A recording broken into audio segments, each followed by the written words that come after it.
This is Scott Becker with the Becker Private Equity and Business Podcast. We'll try and hit this topic down the middle and correctly. Today's discussion is tariffs, a few key points. So tariffs are a fascinating trade policy, trade lever.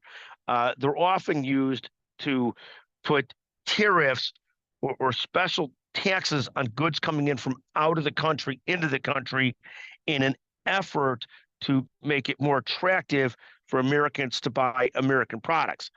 The history of tariffs is really from both sides of the political aisle. The Democrats have used tariffs over the years to please labor unions who wanted to keep union jobs and manufacturing at home. Republicans have also used tariffs extensively to please their base, to please sort of their manufacturing base and their business owner base that was based more in the United States back in the day. Over the last 30 to 50 years, tariffs were used more from probably a Democratic standpoint to protect labor union jobs. And then what happened over the last 8 to 10 years is President Trump, when he was president and now campaigning, made tariffs a core part of his policy and trade policy. This is absolutely fascinating and complicating because the people that President Trump attracts with those tariffs is not really the multinational companies that do business everywhere and are quite frankly very anti-tariff. The people that he pleases with those is sort of workers in the United States, traditional union workers that were often Democratic voters in Midwestern states. That's how their jobs whooshed out of the country under free trade agreements. Now, generally, that's some of the political background on tariffs. If you ask me if I'm a fan of tariffs, I generally believe that that kind of trade policy, absent very specific circumstances and trying to fix a very specific issue, is ultimately very bad policy. I've always disliked it when the Democrats championed tariffs. I thought it's very, very bad policy and very bad for a variety of reasons. It leads to more inflation. It leads to higher cost goods here and so forth. And I like it just as little when President Trump pushes it from the Republican side, taking what's been a Democratic policy for the last 50 years and making it a Republican policy. I generally hate it there as well.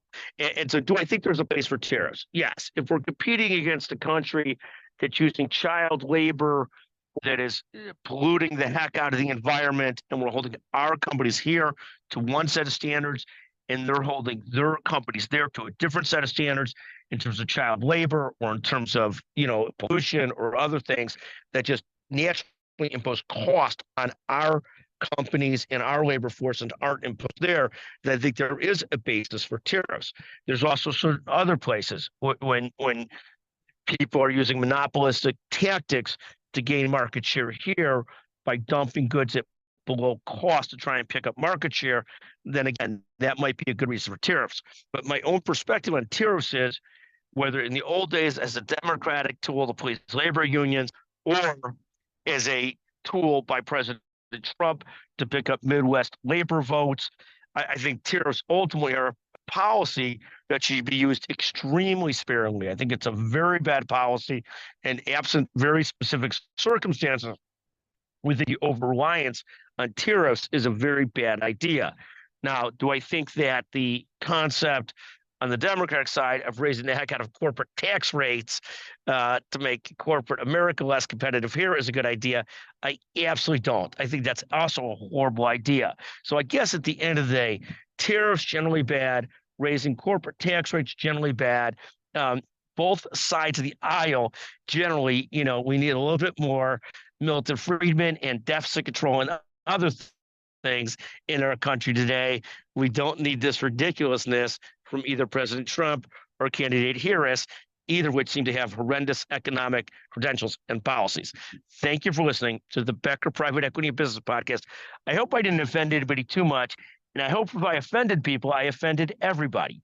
Again, if ever interested in being a sponsored guest on the Becker Private Equity Podcast, text Scott Becker 773-766-5322, and we'll get you to our sales team. Thank you for listening to the Becker Private Equity and Business Podcast.